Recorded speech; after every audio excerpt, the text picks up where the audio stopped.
Estudios centrales con el ex diputado, ex senador, ex presidente del Instituto Nacional de Carnes y actualmente ministro de Ganadería, Agricultura y Pesca, Alfredo Frati. Alfredo, muchas gracias por estar esta mañana con nosotros. Muchas gracias a ustedes por invitarnos, y bueno, con mucho gusto. Hace prácticamente 2 semanas se dio tu asunción, Alfredo, y vos allí afirmaste que a este ministerio no se le ha dado la importancia que se merece. ¿Por qué tenés esta idea? Sí, bueno, no, yo ni siquiera una idea, es una afirmación, una constatación de la realidad. Y porque somos un país ganadero, pero con pensamiento urbano, porque como la mayoría vivimos en los centros urbanos, no entendemos. Y la gente está dispersa, viste que ahora el censo dio que capaz que hay un torno a un 4% en la ruralidad. Y las cosas que vos no ves o no te la enseñaron en la escuela, tampoco tenés por qué saberlo. Esto no es una cosa de culpa de la ciudad, es cómo es el país. Entonces, si vos mirás el Parlamento, ¿cuántos hay vinculados al agro, a la tierra, que hayan vivido en campaña de todos los legisladores? Los legisladores es un mapa de la sociedad, porque los que van ahí, alguien lo votó, por lo tanto eso, ahí tenés el mapa. Y bueno, sí, capaz que yo todavía no vi cómo está conformada la Comisión de Ganadería, pero es probable que allí también se dé lo mismo. Y bueno, entonces, ¿cómo te voy a decir? Al no ser incorporado por la sociedad del ambiente político, también hay ese reflejo. Si tú mirás para atrás, a no ser el caso cuando gana el Frente con la asunción de Mujica, el ministro, obviamente, y Agassi, antes, y yo te diría que después, los ministros de Ganadería son políticamente segunda o tercera línea, ¿no? Y es más, cuando tenés que conceder a otro partido, conceder el Ministerio de Ganadería, es decir, me importa menos. No conceder el Ministerio de Economía, no conceder el Ministerio del Interior. El Ministerio de Ganadería porque no le da la importancia. Me daba mucha gracia cuando decían, este es un gobierno campero, el Partido Nacional vinculado al agro, y resulta que el ministro de Ganadería es colorado. Bueno, pero digo, esto no es una crítica a lo que pasó, es una constatación de la realidad. Si tú miras para atrás, inclusive más, viste que es real, creo que Wilson Ferreira marcó un antes y un después como ministro de Ganadería. Ahora, cuando él llega al ministerio no era el que fue después, se destacó en el ministerio, pero cuando llegó no era una figura destacadísima del partido, era una figura importante, pero no destacadísima del Partido Nacional. Y bueno, nosotros queremos poner el ministerio en el lugar que le corresponde, porque un país que vive del sector agropecuario, porque en realidad, de alguna manera, sigue siendo de ese sector de donde entra la mayor cantidad de divisas, que es lo que vos tenés después para atender las necesidades, ¿no? La policía, la escuela, bueno, todas estas cosas que demanda la sociedad, el cuidado de nuestra gente, la salud. Vos precisás exportar y que te generar divisas para después tratar de distribuir. Yo siempre digo lo mismo, la miseria se puede compartir, pero no se reparte riqueza. Ahora, sacando el caso de Agassi, los otros ministros de Agricultura, Ganadería y Pesca, tampoco le dieron la importancia que se merecía dentro del No es que los ministros no le den, es el lugar que te da el gobierno de acuerdo a la expresión de la ciudadanía. Si vos vas al Parlamento, por ejemplo, yo tuve 10 años en Comisión de Ganadería, es muy gracioso porque, ¿cómo te voy a decir? Vos tenés que cada diputado tiene que estar en una comisión, digamos, de las tradicionales, ¿no? Y hay algunas que son muy atractivas, y puede haber alguna disputa con un colega, ¿viste? La de Constitución y Código, la de Trabajo, la de Obras Públicas. Para ir a la Comisión de Ganadería no disputás con nadie, porque no son muchos los que quieren ir, porque no tiene mucha visibilidad. En 10 años, yo no recuerdo más de 3 o 4 veces que haya estado algún periodista para preguntarnos qué fue lo que pasó en la reunión. A no ser que tengas un lío con el ministro, no hay. ¿Es culpa de periodistas? No es noticia para la sociedad. No, está bien. Mi duda quedaba puntualmente con el caso de los ministros, que me llamó la atención eso, los gobiernos del Frente Amplio, si además de Agassi los otros le habían dado o no la importancia que merecía la cartera. Es que los ministros le dan, y yo no creo que el ministro que es saliente, Mato, no le haya dado importancia al ministerio. Digo, cómo separa el gobierno y cómo distribuye los cargos.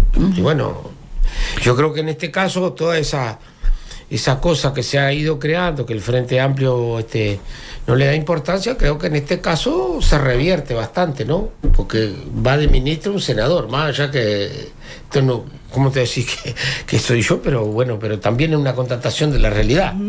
Nos puede gustar más o menos. De Cerro Largo. Y de Cerro Largo, además. Que también eso, muchas veces se habla del interior y que hay que tenerlo más en consideración, y después cuando las papas queman y cuando tenés que repartir el dulce, no se tiene en cuenta. También por eso me tiene muy contento que un hombre que vive en Cerro Largo y además vivo en zona rural pueda acceder al ministerio, y ojalá que eso se convierta en una norma para adelante, porque hay cosas que, como pasa en el fútbol acá, viste, como esto tiene muchísima urbana, viste, que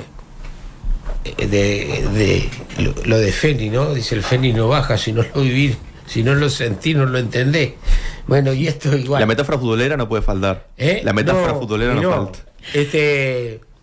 Bueno, esa es de las cosas que más se conocen en el mundo, ¿no? Vos tenés la carne, el fútbol, y ahora dos figuras descollantes, una Mujica y la otra Suárez, claramente. Ahora, como para entender la importancia que tiene, ¿no? ¿Cuánto representa el campo para el desarrollo productivo del país? Y bueno, y es fundamental, por eso nosotros vamos a tratar de, ¿cómo te decís?, de tener una extensión rural tipo shock, ¿no? Si vamos a atender 1000 productores al norte del Río Negro, porque ahí es donde estamos produciendo menos cantidad de ternero por cantidad de vaca, y es un lujo que el país no se puede dar, que tenga la mitad de la máquina productiva sin, entre comillas, sin producir. Y bueno, y obviamente la celulosa también tiene que ver con el campo, porque son los árboles que plantaste, en donde lo plantaste en el campo, lo cortaste. Bueno, hay todo un desarrollo genético, porque no es solo, a veces también quedamos con una mirada hemipléjica, porque digamos vemos la celulosa, a uno les gusta, a otro no les gusta, pero en realidad ahí hay todo un desarrollo en genética, en mejorar la calidad, en la plantación, bueno, que también hace que después tenga esa producción que hoy está siendo un rubro importante en nuestras exportaciones. Ni que hablar con el tema grano. Después podemos tener algunas otras cosas fuera del sector agropecuario que están creciendo y son bienvenidas, pero que no tienen el derrame que tiene el sector agropecuario. Primero, que ocupa el territorio, y después que cada dólar que se invierte allí se multiplica, porque el tipo que plantó soja acá, después tenés toda la gente para el trabajo, después tenés los camioneros que funcionan, el almacén, el taller que te tiene que arreglar la máquina, bueno, en fin. Y ahora con un desarrollo importante a nivel tecnológico, porque el otro día tuvimos la cosecha del arroz, y la verdad, una máquina cosechadora que no quiero 20.000 kilos por hora, una cosa así, ¿no? Cosecha, si no, estoy muy mal. Y te sentás adentro, ahí acompañamos al presidente y a la vicepresidenta, la máquina, te sentás adentro y es como un auto, pero computarizado, ¿no? Lo maneja con una palanca. Y a su vez yo, por ejemplo, una cosa me llamó la atención, porque no vengo del área agrícola. Cuando puso marcha atrás era como si estuvieras en un auto, además, no suena nada, todo, cerrás la cabina, tenés aire, bueno, para eso cada vez más vas a precisar mano de obra más calificada. Entonces, tampoco el agro es aquello que nos quedamos en el pasado, que parece que es un indio mejorado, ¿no? Que se convirtió en gaucho, no. La tecnología ha llegado de diferentes formas y de acuerdo a la actividad, pero también hay un desarrollo tecnológico importante ahí. Y ni que hablar todo lo que no se ve, ¿no? El desarrollo genético que tienen nuestros ganados. Yo decía que me gustaría que Uruguay se transformara en la boutique de carne del mundo, ¿no? Y después pensando ahora, cuando el gobierno le regaló esos toros al gobierno chino, digo, tal vez también tenemos que ser la boutique genética del mundo, porque en realidad ahí hay un desarrollo importante que no se ve, y parece que una vaca sea igual a otra, pues no lo es. Hay todo un desarrollo de inversión importante en el mejoramiento genético, y de ahí hay pienso y hay investigación detrás. Alfredo, hablando de vacas, ¿sí? Y de ganado, lo comentábamos un poco fuera del aire, la primera medida después de tu asunción fue esto de declarar como prioritarios los campos vinculados a los fondos ganaderos. ganaderos para, bueno, chequear la trazabilidad, la cantidad de ganado que hay, la sanidad. Básicamente, eso está bueno que tú me preguntes, porque me parece bien importante esto, de sacar estos problemas a los fondos ganaderos de lo que es el negocio agropecuario. No tiene nada que ver una cosa con otra. Esto es una inversión financiera y nosotros la primera medida ni siquiera era corroborar la trazabilidad, era tratar de ver desde el punto de vista de sanitario y bienestar animal si eso estaba en condiciones. Por dos motivos, porque el bienestar animal es irrenunciable para nosotros y segundo, para proteger lo que quede de los inversionistas, ¿no? Y a su vez porque la sanidad tiene vasos comunicantes con otros predios, por lo tanto en uno de los predios se encontró garrapata, pero ya lo estaban tratando, quiere decir que eso estaba en condiciones. Los predios que revisaron los servicios ganaderos, podemos decir que estaban en condiciones, los operarios estaban ahí porque había toda una duda si la gente seguiría trabajando, si le pagaban. Bueno, por ahora la situación está, digamos, en estos predios que recorrimos hasta ahora dentro de lo normal. ¿Qué porcentaje es más o menos de la cantidad de predios que hay vinculados a estos fondos? No, todavía estamos muy poco, porque viste que se habla que pueden ser en total como 100 predios, y bueno, lo que pasa que hay predios grandes y predios chicos. Tratamos de ir a los predios más grandes y sobre todo aquellos que tienen algún manejo más intensivo. Uno de estos tenía agua por cañería, ahí tenés que ver si está la bomba marchando, ¿verdad? Los otros que están en predios a campo, digamos, no tienen mucho problema. Ahora, cuando tú estás en un sistema intensivo, como alguno que era un sistema de Boissan y demás, tenés que ver que se cambien los animales y una atención especial. Y lo otro, desde el punto de vista sanitario. Estamos entrando ahora en la campaña de vacunación de las tosas y ahí capaz que vamos a tener un panorama más claro que lo que está pasando, porque la atención va a estar centrada, obviamente que el Ministerio tiene que ocuparse de la vacunación en todo el país, pero no somos 10.000, por lo tanto vamos a volcar las fuerzas, el músculo que tenga el Ministerio en prestar la atención en la vacunación en estos predios. Mismo para colaborar con los privados que están haciendo el conteo y demás, y que creo que está bien, que eso lo tienen que hacer los privados. Y lo otro que quiero decir es, el sistema de trazabilidad sigue siendo un sistema robusto. El problema es que hay cosas que no están previstas, y mucho menos en el sector agropecuario, que es un sector que se basa en la confianza. Un productor que embarca un camión de ganado, hace una guía hacia el frigorífico, matan los animales y después le pagan. Pero y si no le pagan, a que ha pasado en el pasado lejano, por suerte, toco madero sin pata para que no vuelva a ocurrir, no te paga y las consecuencias prácticamente no existen. Tú decís, es un sistema robusto, ¿no? Pero la trazabilidad es un sistema robusto, pero no hay sistema robusto que no pueda ser vulnerado, ¿no? Yo digo, a mí me da mucha gracia ahora esto que dice que demandan al ministerio por no sé, y yo digo, es como que mañana se planteó una demanda por $1.000 millones de dólares. Sí, es como que mañana, yo qué sé, roben el tesoro del Banco República y demandar al Banco Central porque le faltó controles. Digo, no, hay cosas que no están previsto. Aparentemente hay un predio ahí que hubieron algunos que fueron y sacaron las caravanas y le pusieron marca a los animales. Bueno, eso es un ilícito, pero no. ¿Funcionó bien el sistema de trazabilidad de información ganadera durante el periodo pasado? Bueno, yo creo que tal vez faltó un poco, porque las cosas cuando pasan mucho tiempo van ocurriendo medio por inercia, y a mí me da la impresión que hubo poco chequeo si estaba funcionando, porque todos estos sistemas vos tenés que estar permanentemente chequeando si está funcionando, ¿no?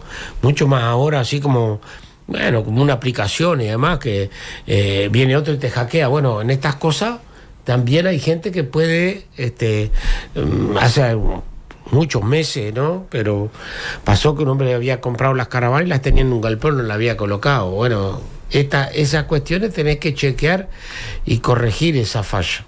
Ayer estuvimos conversando con gente que está en el consorcio que trabaja en el SNID para rever todo esto, y por ejemplo ocurre una cosa que es bastante común, que los productores no digamos, me incluyo, cuando se te muere una vaca, comunicar que no está más, y en el sistema te parece como que está vivo, ¿no? Bueno, pero esas cosas las tenés que hacer mediante chequeo, que es lo que nos vamos a poner ahora a tratar de, ¿cómo decir?, de chequear y organizar un poco más el SNIC, pero el sistema como tal, desde mi punto de vista, sigue siendo robusto. Creo que faltó eso, faltó chequear más el sistema en este periodo pasado. Frati, supongo que hay otro tema que también debe estar dentro de las preocupaciones, incluso está en una de las 48 prioridades presentadas por el Frente Amplio durante la campaña, que es desarrollar un plan nacional de desarrollo sostenible del riego, ¿no? Sí. ¿Cuáles serían las bases de este plan y por qué resulta tan relevante su concreción en este momento? Bueno, primero, tú sabes que hace unos 20 años los científicos nos dicen que los eventos climáticos van a ser cada vez más seguidos y más profundos. O sea, o déficit hídrico o abundancia de lluvia. Para la estructura nuestra, en realidad, hoy por hoy lo que más nos perjudica es los déficits hídricos. Y como el Uruguay tiene una red hidrográfica muy buena y muy importante, tenemos que aprovechar ese recurso y que cuando llueve no se nos vaya el 80% al océano, por decirlo de alguna manera. Primero la cañada, los ríos y de ahí al océano. Entonces, para ir paliando esta situación, tenemos que avanzar en el riego.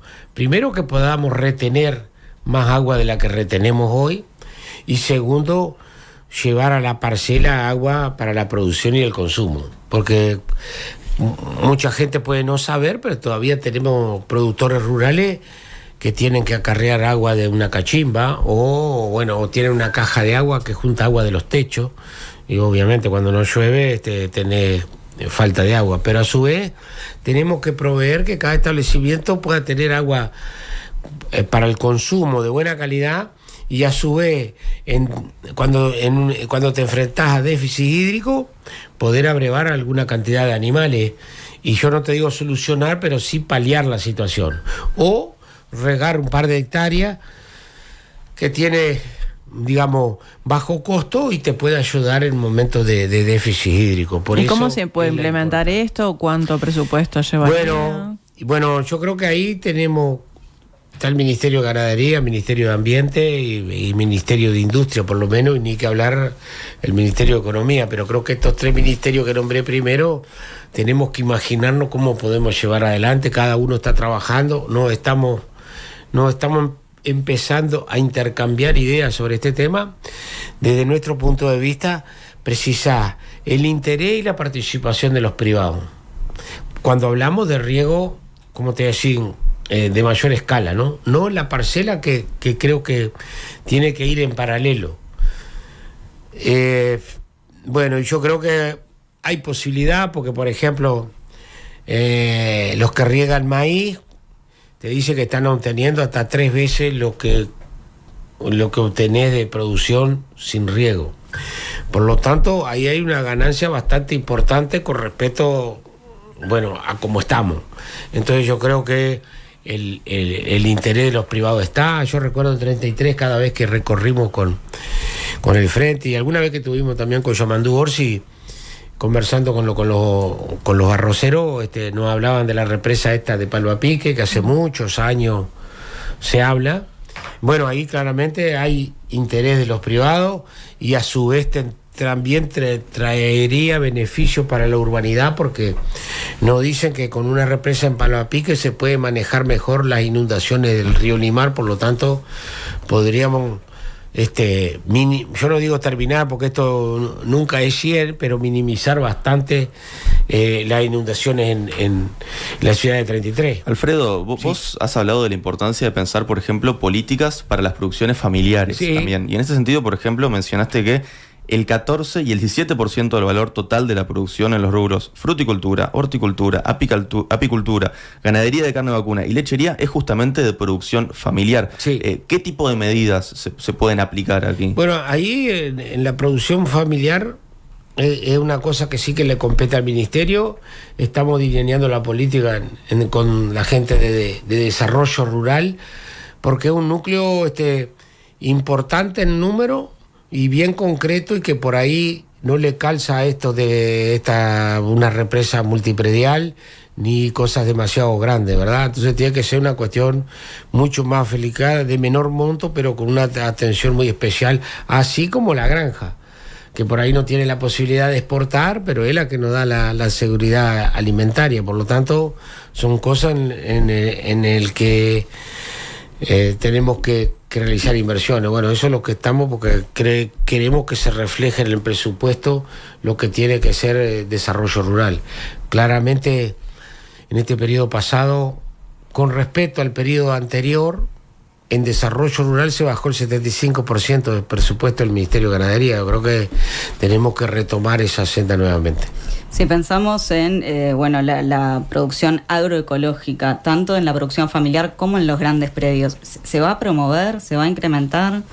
Mira, esto es una cosa, se votó inclusive en una ley. Nosotros vamos a impulsar hasta donde nos dé la fuerza, pero eso también requiere de la voluntad que haya gente que se quiera sumar a esto, ¿no? Claramente uno siente que en el mundo hay como un desarrollo cada vez mayor de lo que tiene que ver con la agroecología, y en Uruguay, que hace, yo qué sé, tal vez 20 años no hablamos de agroecología, hoy se siente cada vez más fuerza. Y eso, vuelvo a lo mismo, en la medida que la sociedad, la comunidad te empiece a exigir, los gobiernos tienen que empezar a responder. Por lo tanto, sí le vamos a dar importancia a la agroecología y a los que se quieran sumar a esto, que es bastante especial.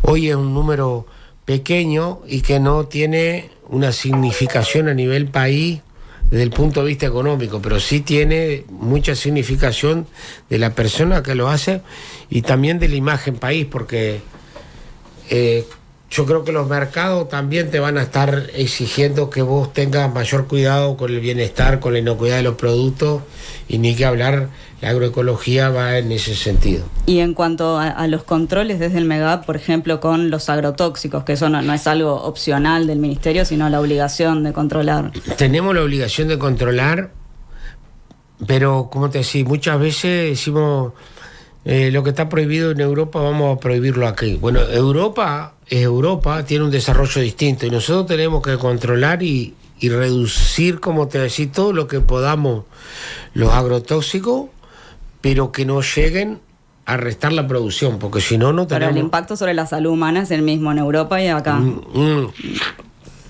Pero ellos tienen un desarrollo, sí, el impacto de la salud es el mismo, pero ellos tienen un desarrollo que no lo tenemos nosotros. ¿Cómo te voy a decir? Yo no quiero ser... pero si, bueno, no ponemos ningún agrotóxico, si voy, yo qué sé, y la producción de soja cae a la mitad. ¿Y cómo atiendo el 20% de niños que tienen dificultad para comer? O las 6.000 embarazadas que tienen gurises que ya nacen con deficiencia que después no podés corregir si yo no tengo ingreso para poder distribuir. Pero aunque sea los controles se pueden mejorar, las políticas en ese sentido. Los controles se deben mejorar. Te digo más, eso también es un problema que tenemos en la sociedad. Nosotros somos muy malos controlando. Primero que como ciudadanos tenemos poca responsabilidad nosotros mismos con el medio ambiente, con todo. Y controlando somos muy malos. En la frontera, en los agrotóxicos y en lo que tú quieras. En lo que controlemos somos malos. También por una cuestión cultural. En Europa hay cosas... a mí me llamó la atención de las primeras veces que fui con el me salgo un poquito de lo que vos me estás planteando, pero para ver algunas cosas... ¿Cómo te decís que son de nuestra sociedad? Entonces fuimos con un stand de Alemania, no sé, ponerle sería 2006, 2007, y llegamos a una estación de servicio, ¿no? con un alemán, se bajó del auto, tomó la manguera y se sirvió, ¿no? Miró cuántos litros puso, agarró la tarjeta y pagó después. Yo le dije, ¿y esto? Digo, y se va la gente sin pagar, y me miró el alemán y me dijo, pero eso es un delito. Podemos hacer eso acá, que cada uno se sirva y después pague, y que no, por una cuestión cultural. Entonces te quiero decir, ¿qué es lo que quiero decir? Nosotros somos malos controlando. Y otra cosa, el ministerio ha quedado enflaquecido, ¿no? O enmagrecido, como le quisiéramos llamar, debilitado en cuanto a gente. Yo creo que no puede renunciar a una función básica que si no la hace el ministerio no la va a hacer nadie, que es aparte de lo que vos quieras impulsar de producción, que son los sistemas de control. Por ejemplo, claramente, cuando hablamos de producción, cuando no controlamos bien el tema del agrotóxico, no solo la salud, sino que también estamos perjudicando a toda la gente que, por ejemplo, produce miel, claro, ¿verdad? Y que tiene problemas después con residuos. Bueno, en eso también estamos, porque cuando decimos que vamos a controlar la garrapata, es por, ¿cómo te voy a decir?, por la enfermedad que transmite, porque eso se nos muere animales si no tratamos, pero también porque puede quedar residuo en nuestras carnes. De hecho, ya hace un par de meses nos devolvieron un contenedor por residuo. Entonces, es un tema de salud humana para nosotros y para los otros, porque si queda residuo y nos descubre el europeo, nosotros también estamos comiendo eso, ¿no? Entonces, vuelvo a lo mismo, ahí tenemos que ser mucho más estrictos en los controles. Tenemos que desarrollar una campaña de lucha contra este parásito, porque también es verdad que a su vez la persona que tiene el problema y tiene que embarcar y no puede tener garrapata, tiene que tratarlo. Y echa un producto y no funciona, echa otro y no funciona.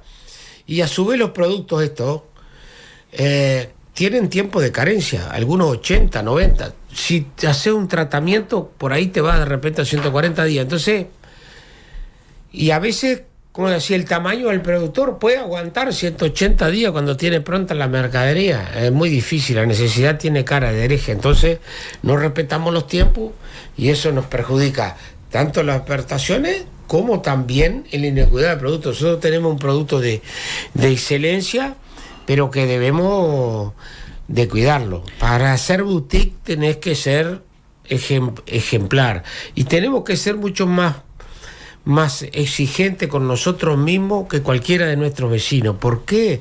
Porque nosotros, si nos cortan alguna exportación, nos ahogamos en carne, porque la cantidad de uruguayos no podemos consumir ninguna de las producciones que se llevan adelante de forma importante, no solo en la carne, también en el arroz. Ministro, hay otro tema que también queremos tratar con vos, porque bueno, próximamente el gobierno va a convocar al diálogo por la seguridad social y consultarte, ¿está bien o es suficiente el aporte de los grandes predios de campo a la financiación del sistema, o debería irse hacia un aporte un tanto mayor? Mira, me parece que